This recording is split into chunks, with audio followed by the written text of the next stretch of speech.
guys, welcome back to my YouTube channel, and today, dressed up as Iranian, I'm going to break all the stereotypes about Iran and share about my experience there.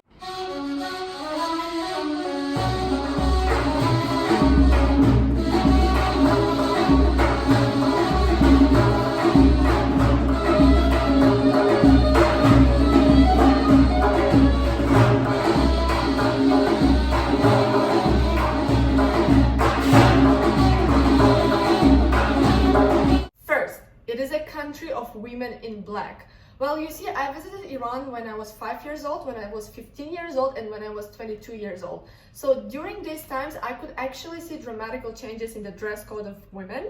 When I was 5 years old, I clearly remembered women wearing black clothes, but the second time when I visited when I was 15 years old, I just couldn't believe my eyes. And the thing is, before visiting Iran, my grandma warned us to cover our hair so that not a single hair can be visible. And then my grandma was like, because as soon as we land, the police in Iran, they might catch us and they might fine us. And we were so scared with my auntie, we were like covered like that, almost like, yeah, like that. And then as soon as we landed, not only police didn't catch us, but Iranian women were actually more fashionable than we expected. This is exactly how their headscarf style looked like, and we were so amazed.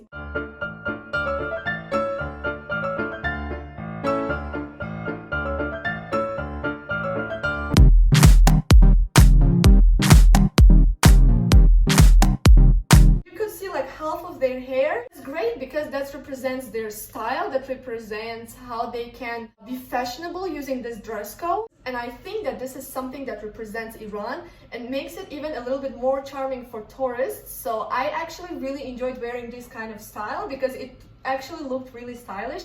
Second, there is a war every day. So you see, when I was traveling in Taiwan, I met this lady. She was backpacking around Southeast Asia. I suggested her to visit Iran because that's the country that I think is the most interesting. Her response really a little bit offended me. She was like, oh really, what is special about Iran? I just, started showing all the pictures of beautiful mosques and palaces, and then she was like, well, let me check it on the map. And as soon as she checked on the map, and she was like, oh, perfect. It shares the borders with Afghanistan and Iraq.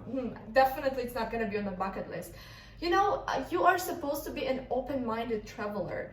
You are supposed to have no stereotypes.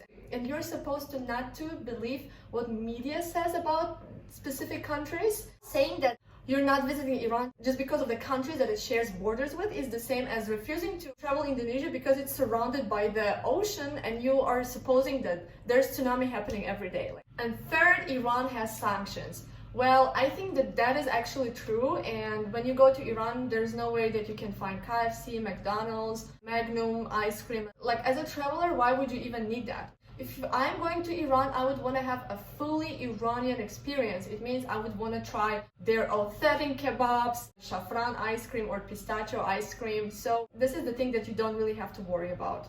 As for my experience in Iran, I would say that Iran is a combination of Morocco and Istanbul. It's a country that you see in your dreams, and it is a country that you see in those movies about kingdoms and empires. All the palaces there, all the traditional bazaars, all the mosques are so fascinating. And even next door mosque, which is not a tourist destination, which is not famous, is already a piece of creation. They make you actually enter and observe all this mosaic art and take pictures.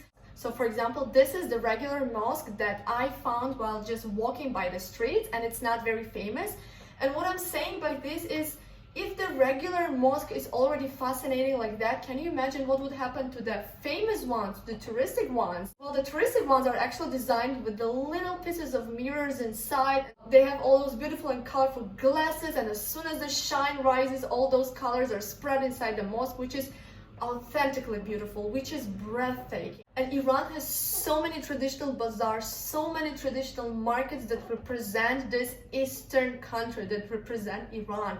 And the ones that I really loved the most was in Shiraz, and it's called Saraye Moshir, and I hope I'm pronouncing it correctly. That market was very mesmerizing for me because it was filled with all those handmade Iranian caskets, plates, pictures, silver and gold, and it's all handmade and it all represents Iran. Of course, you feel like spending all your money because It is so colorful, it is so unique, and you feel like buying it all and taking home and decorating your apartment. I bought these caskets. Look how carefully it represents Iran. These caskets where you can actually store your jewelry, and I think it's really unique and it's handmade. All the vendors, they are actually making it in front of you and they are actually selling it in front of you. Isn't it one of the reasons to visit Iran immediately now and just clear your head with all those stereotypes? Iran is not a place where you get to spend your time at the rooftop and watching at all the fancy skyscrapers and drink your tequila. Iran is a place where you get to drink a tea and watch the ancient palace from the second floor of the rooftop of the palace. In Esfahan at Naqsh-e Jahan Square, I actually get to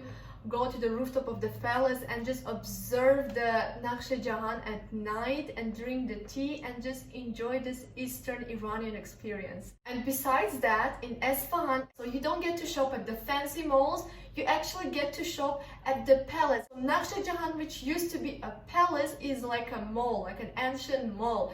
And you get to see all those vendors selling all those Iranian beautiful handmade things, and you get to buy an ice cream and go to the garden of the palace and watch all this beauty happening. Isn't it unique?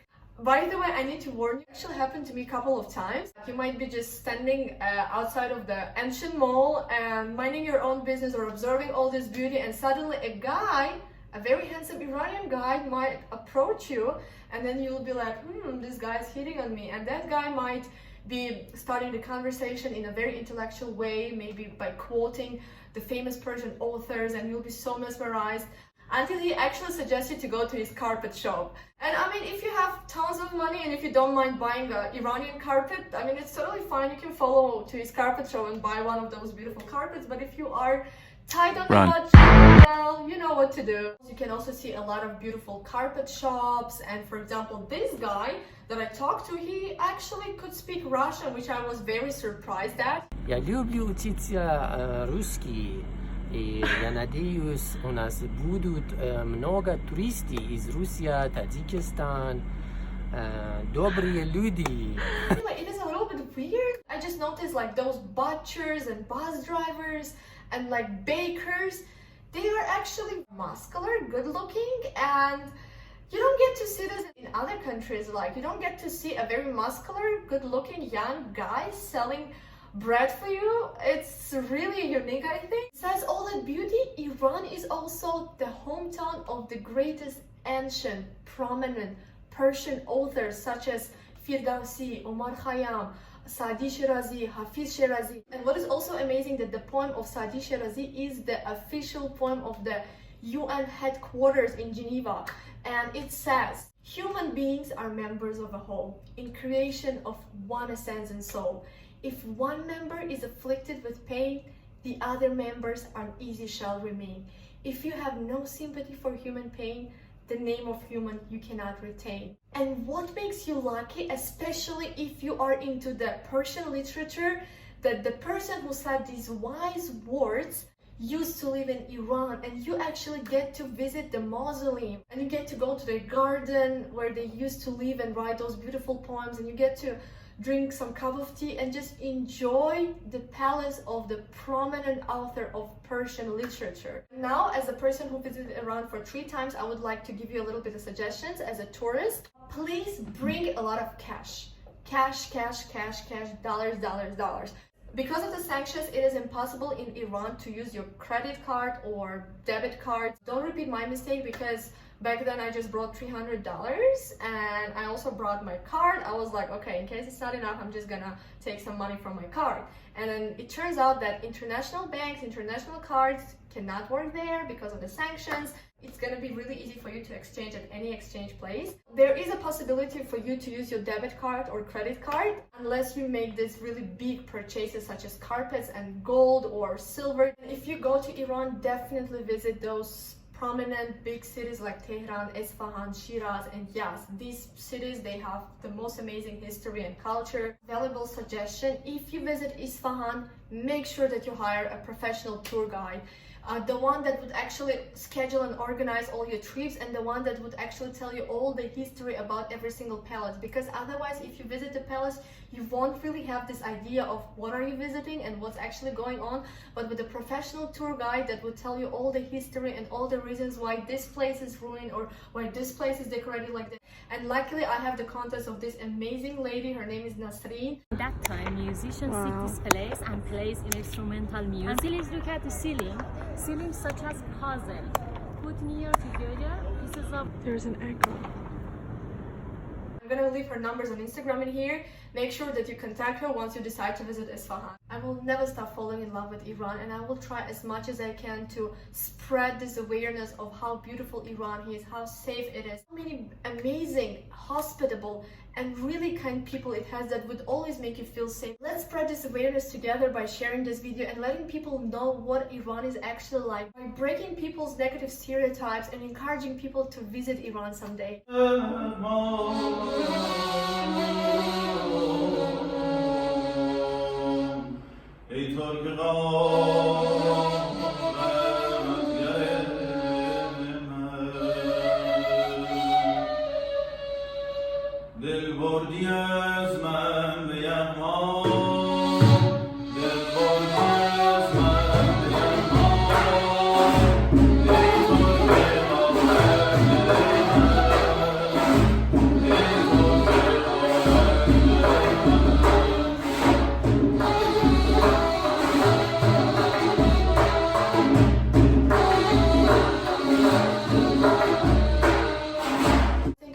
For watching. Don't forget to like and subscribe my YouTube channel for other beautiful videos. Goodbye.